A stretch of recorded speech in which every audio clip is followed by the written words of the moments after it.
બાપા બા મને માફ કરજો ભાઈ સાહેબ.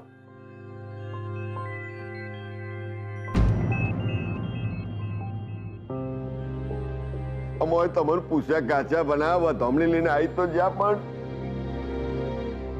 પણ અમોને એવું લાગે છે કે અમે કોઈ ખોટું તો નહીં કર્યું. અરે પટેલ ખરા છો તમે, આમાં ખોટું શું છે? આ ઘર તમારું જ છે ને. અરે ભાઈ અહીંયા આવવા માટે તમને કે તેડા ના મોકલવાના. હા એ તો બધું બરોબર છે પણ જો તમે ખોટું ના લગાડતો હું કહું છું અમે વધમણી લઈને આજે પાછા જતા રહીએ તો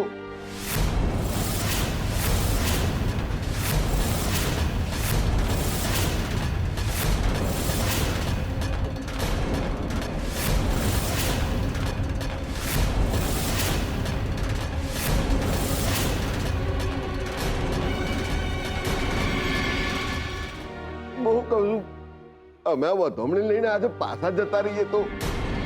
પણ આ વધામણી તમારે પાછી શું કામ લઈ જવી છે? એ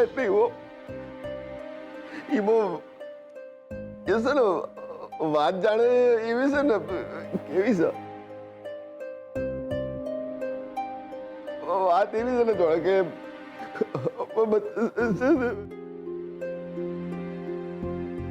એટલે બાપાની ઈચ્છા એવી હતી કે એ થોડી વાર રહીને પાછા આવે તો. એમાં વાત એવી છે ને કે અમારા સગામાં એક બચ્ચું ભાઈ છે. એ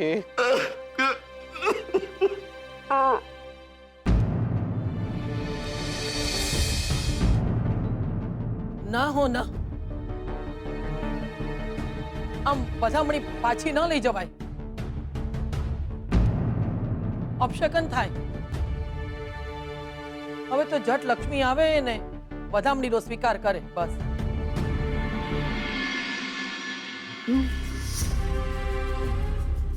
આપણે જે બોમ્બ ફોડવાના હતા એ હવે લક્ષ્મી ફોડશે.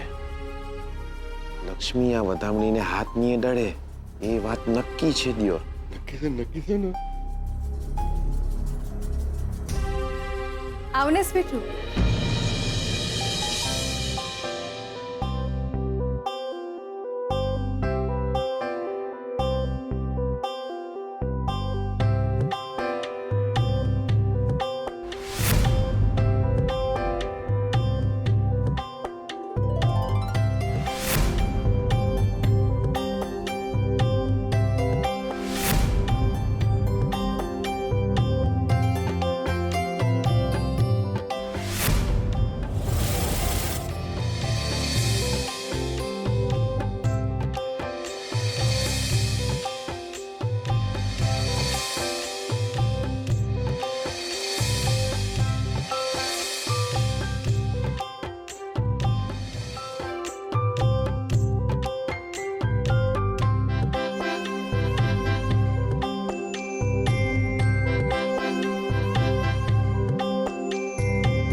શોધન તમને નફરત કરે એના માટે તમારે જે કરવું હોય એ કરો, પણ તમારી માન મર્યાદા ને આબરૂના ભોગે નહીં લક્ષ્મી.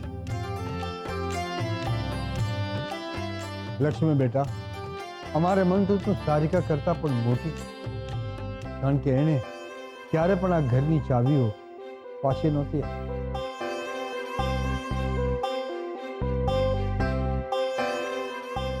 આ ઘરના વહુ શ્રુતિબેન. હા, પણ મારે મન પહેલી તું.